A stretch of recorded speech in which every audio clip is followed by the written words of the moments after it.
உயிரை தவிர எல்லாத்தையும் பறிச்சுட்டான் அப்படின்னு தன் மகன் மீதே ஒரு குற்றச்சாட்டை முன் வச்சிருக்காரு. சின்னம் இது எல்லாமே வந்து அன்புமணிக்கு தான் சொந்தம், கட்சி அன்புமணிக்கு தான் சொந்தம்னு தேர்தல் ஆணையம் சொல்லியிருக்கு.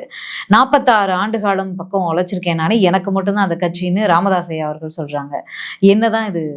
இல்ல, அதாவது வந்து ஒரு சாதாரண சின்ன ஒரு குடும்ப சண்டையா ஆரம்பிச்சது வந்து ஒரு பெரிய கட்சியோட பிளவா போய் மாறிடுச்சு ஆக்சுவலா. இப்போ உங்களுக்கு பாத்தீங்கன்னா ராமதாஸ் அவர்கள் வந்து ரொம்ப மனம் நொந்து பேசுற அளவுக்கு போயிருக்கு நிலைமை ஆக்சுவலா. வந்து கண்ணீர் விட்டு பேசுறாரு ஆக்சுவலா. இது கேட்கறதுக்கு ரொம்ப கஷ்டமாவும் இருக்கு. ஆனா வந்து அவர் இஷ்டப்பட்டு தான் வந்து அன்புமணிக்கு வந்து அந்த 23 பொதுக்குழுல அவரை பொதுச் செயலாளர் தலைவராக தேர்ந்தெடுத்தாங்க. ஸோ ஒன்ஸ் நீங்க அவருக்கு வந்து ஒரு பொறுப்பை கொடுக்கணும்னு நினைச்சீங்க. இப்போ இந்தியாவில் இருக்கிற பல கட்சிகள்ல வந்து அந்த வாரிசுகள் வராங்க. ஸோ உங்க கட்சியிலையும் வந்து அந்த மாதிரி வந்து நீங்க வந்து வயசாயிடுத்துன்னு உங்களுக்கு நீங்க அவர் கொடுத்தீங்க. அந்த இதை அவருக்கு நீங்க கொடுத்த பிறகு வந்து அவர் வந்து அந்த பார்ட்டி நடத்தியிருந்தாரு. 24 எலெக்ஷன்ஸ் வந்தது. நீங்க அதிமுகவோட போகணும்னு நினைச்சீங்க, அவர் பாஜகவோட பல காரணங்களுக்காக பாஜகவோட போகணும்னு நினைச்சார், அவர் பாஜகவோட போனார். ஸோ அந்த மாதிரி சூழல் இருக்கும்பொழுது உங்களுக்கு அதுலேருந்தே ஒரு கருத்து வேறுபாடுகள் வந்தது ஆக்சுவலா.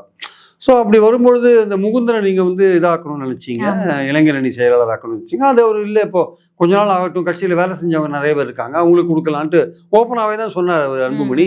அதில் உங்களுக்கு பெரிய கருத்து வேறுபாடு வந்து நான் தான் நிறுவனர், இல்லை அதெல்லாம் வெளியில் போ அப்படி